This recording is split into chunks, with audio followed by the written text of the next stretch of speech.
Hey Foodie Farm, Sean here. So we are in Toronto, so we thought it best to link up with one of Toronto's largest food influencers who's gonna take us to try one of his favorite foods. So let's go.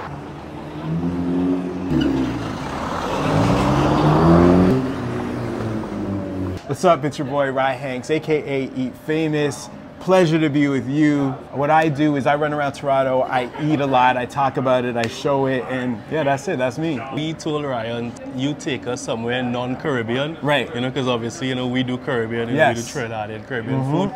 But you know, we're here in Toronto, so we just wanted to try something different. So we thought, who else to reach out to? Appreciate and the it. boss himself. Yeah. So we are downtown Toronto. We are at Renaissance Pizza. They specialize in Detroit style pizza. Personally, my favorite style of pizza. Have you had Detroit style pizza before? Yeah. What I love is like those corners where the cheese caramelizes and gets crispy. That's like prime real estate to me. It's like cheese crust. That's it, right? So they're newish, you know, maybe about a year in the city. So I figured let's do something, you know, that has a Toronto spin on it. Right. Not a fully Toronto type place, but one of my favorite styles, so I hope you love it. So this is your first time here? My first time here. So both going to be trying it for the first time? Yes. I see a tandoori paneer, which looked really, really interesting. Pickled mango, chutney, red onion, scallions, right? But yeah, if there's anything that you see, anything that you need us to stay away from, anything that you love, we run towards it, you know? We just stay away from bad food. Hey, same. When anybody asks me what I'm allergic to, any allergies, bad food, that's it.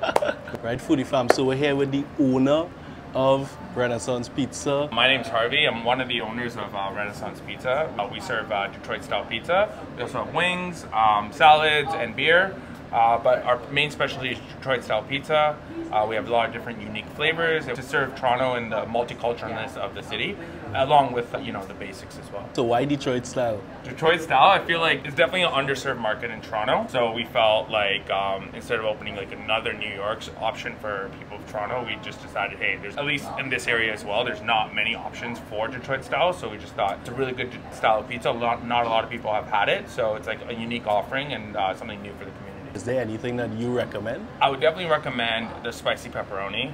If you like hot honey, tandoori paneer, pulled pork, mushroom truffle. Those are probably our heavy hitters, and the regular pepperoni, which is the most sold pizza we have, which is usually for most places, like people like to stick with the classic. Right. You want to taste the dough, you want to taste the sauce, you want to taste the cheese. Yeah, plus the menu seems to be pretty widespread. So like for the classic, you know, the cheesy pepperoni, for those persons who like safe toppings, they could like, come. You know, then for the ones who want to try something new, have something for everybody too. I feel like, maybe the first time you're here, you try the pepperoni, and then maybe you come back and you want to try some unique. The thing with Detroit style is it carries toppings very well. So it's great pizza to experiment with different toppings. It's almost like the perfect vessel. It's a perfect vessel, exactly. It can hold up toppings, and toppings don't overpower the pizza because there is that bread focaccia type feel to it. It's a deck oven, so it's stone lined, so it keeps and retains heat very well, and it's even. So it's really important because we can't see how well the pizza's cooking in the pan, right? So we gotta kind of trust our oven. We can lift it up and kind of like lift it to see how well it's cooked, but the oven is very important to, just like with all pizza, the oven's very important. Oh, so this was made yesterday. So we make the dough, we ball it up. Then this morning, he spread this dough out into the pans, and then we put in the proofer, which helps it rise. So this dough is now risen and it's ready to be baked. Most pizzas, we start off with the cheese right on top. The sauce always comes on later, after the pizza's baked. Plus I realized too, he's paying attention to the edges. Edges is very key. See how he's lining the wall first? Because the cheese wall, you'll see when you're eating it, is the best part. And the pan just cooks that cheese, caramelizes it, you know? So I'm seeing a lot going on when you do it. Just by looking at it, it seems very light. Yes, it's very light. So we use a very high amount of water in our dough, and that keeps it very light. A lot of people, they don't like how heavy Detroit style pizza is, so we try to stay away from it. Also, when you ferment your dough, 24 hours at least, it makes it much easier to digest. Sauce over here. It's house made, with the garlic, olive oil, basil, salt. keep it simple. Very little amount of it. We let the tomato shine. So the cheese is a high-fat mozzarella. And we tried out different types of high-fat mozzarellas. Definitely you need a high-fat mozzarella because, or else it'll just overcook. The bottom won't bake and the top will be already overcooked. We went through a lot of different cheeses in terms of saltiness. Pepperoni, it's very salty. So we needed cheese that doesn't overpower and becomes too salty, but still had that cheese pull and still had a little bit of flavor. We really went through each one of our ingredients and made sure that we were trying to get the best that would work all together, you know? And pizza, it's like a ratio is so important because like usually it's just dough, sauce, and cheese. If the ratio's right, that's like half of the work. For persons who may now be seeing Detroit style pizza for the first time, these pizzas aren't overbaked. That isn't burnt, right? No, that is what we want. Exactly, yeah. A lot of people, they think it's overbaked, but it's not. It's not. These pizzas can handle the crisp, you know, like when you taste it, you won't taste like that burnt flavor, you know? So for persons dining in, that is how you normally serve it? Exactly. Oh, wow. We cut it on the tray, then put on the rack so it doesn't get soggy, you know? And what I love about this side is you're guaranteed a corner. Exactly, exactly. Guaranteed a corner. Corners are the best. We don't have to fight for corners, Ryan. That's it. And now here he's gonna finish them. Right, so some of them now getting sauce for the first time. Exactly. It prevents the sauce from getting too sweet because it never cooked. That's warm, but it's not cooking. It's not bubbling, it's not boiling. It's not reducing. When you reduce tomato, it just gets sweet. What is he putting on it now? So that's ricotta. We whip the ricotta so it's like becomes a little softer. The consistency is much better. And then we make this hot honey in-house. We just buy our honey and then we take chilies and we boil it down. And then we strain out the hot peppers. So that is a pickled chutney, mango chutney. That's really what's driving this flavor. It's gonna be salty. Like, you know, pickled mango. Have you ever had that with like Indian food? I'm sure maybe even with Caribbean food. And then we have a cilantro aioli, which we blend up fresh cilantro and make a mayo and sour cream based drizzle on top. Kind of ties everything in together. And this is a truffle, which we use truffle oil, and mayo and sour cream, which is the base for all our sauces. Smells good. Making me hungry. Oh my God. We are not sharing. Okay, so truffle, mushroom, truffle, pulled pork, spicy pep, tandoori. The paneer. The paneer. Yeah. Look at that crust, people. When he was shaving the Parmesan on to the pizza, you could get that smell, that earthy. Yeah, look at the bottom to all the air bubbles and everything. You see how light it is. And it's very light. Yeah, that's it looks heavy. You think that it's gonna, you know, knock you out, but when you feel it, it's not like that. You ready? Hear that crunch? This is good. There's a lot going on at once, but it's harmonious. It's like when you have an orchestra, different instruments, but playing in unison, you know? Yeah, very good balance. Cheese has a nice caramelization. It's not bitter, it's not overburnt, you know? The dough is so light. It's like so light. That for me is the best part because you know, like the dough or the sauce sometimes can overpower pizza. Right. This is not happening. Yeah. Perfect like I'm going to be able to balance. get through this and have a slice of each. Oh yeah. You would think that based on the size, that you might be 1-2 slices max, but no. Yeah. So light. I don't know if you're like me. I'll eat all of this in a round and then have an L, all the cheese, that wall, left for the end. It's so light. Where are we going next? We could just go down the line. Yeah. All right. Okay. So we're going with the pulled pork now? Yeah, like I said, guess first. Ooh.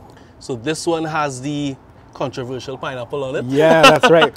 Where do you stand with pineapple? No? I'm not that much of a fan, but I'm open to good food. Right.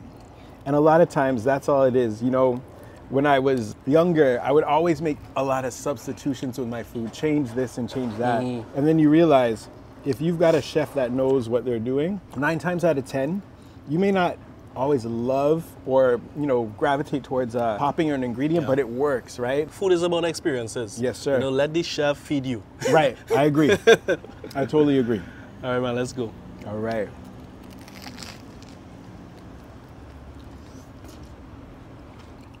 I like this a lot. Right here, pineapple, green onions, pulled pork that was marinated or cooked in Coca-Cola with the barbecue sauce, 5 hours. Yeah. Again, of course, it's so light and airy. Yeah, good heat from the jalapeno. Yeah.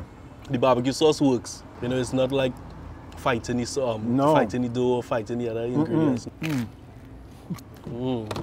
Love the onions coming through too. We can't eat too much, you know. We have too much. So Harvey said that people's favorite is the spicy pepperoni. Yeah. So there's pepperoni, sauce on top. They've got the mozzarella, and then the whipped ricotta, hot honey, and I guess I'm seeing some peppers there too. Yeah. So pepperoni is my favorite. Same. So I'm very excited to try this one. Okay. All right. Again, this cheese crust. Yeah. Favorite thing about yeah. Detroit style pizza. Cheers. Cheers, brother. Yes. Toast to you.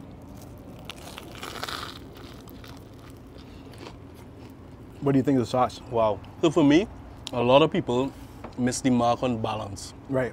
This is very well balanced. Heat, sweetness, that umami from the pepperoni. So much flavor going on in your mouth, you know? Yeah, man. But it works. Nothing is really doing more than the other. It's true. Love the peppers as well. So there, take a bite with the ricotta. I mean, I like heat, I like pepper.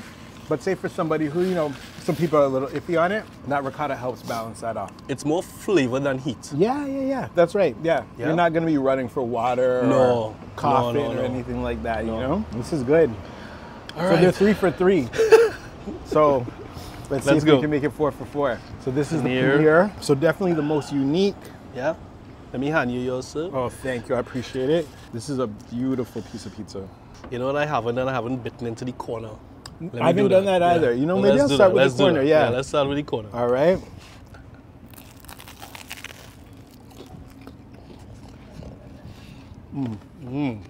My favorite part, paneer. Then he said there was a cilantro sauce, like a cilantro crema.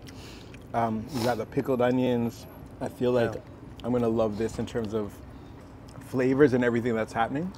Yeah, the paneer adds a nice creaminess to it. It works, you know, like it sounds weird. It looks great, but it works. Yeah. Yeah, definitely try this one. You know, some people might see it on the menu and not be willing to try it. But yeah, you could try this one for sure. Yeah, definitely. It jumped out to me when I saw it. I was like, this is interesting.